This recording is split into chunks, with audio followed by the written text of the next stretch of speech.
ഏറ്റവും പ്രധാനപ്പെട്ട ഒരു വീഡിയോ ആണിത്. നമുക്കെല്ലാം ഒത്തിരി ഇഷ്ടപ്പെട്ട അരളിപ്പൂവ് കൊടും വിഷമാണ്.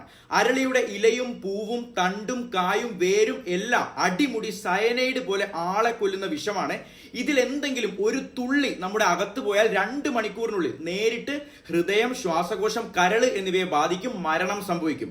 ലോകത്തെ ഏറ്റവും പ്രധാനപ്പെട്ട 10 വിഷച്ചെടികളിൽ ഒന്നാണ് അരളി. പക്ഷേ കൂടുതൽ ആളുകൾക്കും ഇത് അറിയില്ല. കാണാൻ ഭംഗിയുള്ളത് കൊണ്ട് മിക്ക വീടുകളിലും പൂന്തോട്ടങ്ങളിലും പറമ്പിലും വഴി നീളയും നമുക്ക് അരളിപ്പൂവ് കാണാം. ക്ഷേത്രങ്ങളിൽ പൂജയ്ക്കും നിവേദ്യത്തിനും വീടുകളിൽ അലങ്കാരത്തിനും ഓണപ്പൂക്കളം ഇടാനും ഒക്കെ ഒരു തവണയെങ്കിലും അരളിപ്പൂവ് ഉപയോഗിക്കാത്തവർ ആരും ഉണ്ടാവില്ല. കഴിഞ്ഞ ദിവസം ഹരിപ്പാട് സൂര്യ സുരേന്ദ്രൻ എന്നൊരു പെൺകുട്ടി അരളിപ്പൂവും ഇലയും വായിലിട്ട് ചെറുതായിട്ടൊന്ന് ചവച്ചു. ആ കുട്ടി മരണപ്പെട്ടു. രാജ്യത്ത് പലയിടത്തും അരളി ഉള്ളിൽ പോയി നേരത്തെ തന്നെ മരണങ്ങൾ സംഭവിച്ചിട്ടുണ്ട്. പക്ഷെ കേരളത്തിൽ ഇത് ചർച്ചയാവുന്നത് ഇപ്പോഴാണ്. ഇലയും പൂവും ഒക്കെ നേരം പോക്കിന് കടിച്ചു തുപ്പുന്ന സ്വഭാവം നമുക്ക് എല്ലാം ഉണ്ടാവും. അറിയാതെ പോലും അരളി വെച്ച്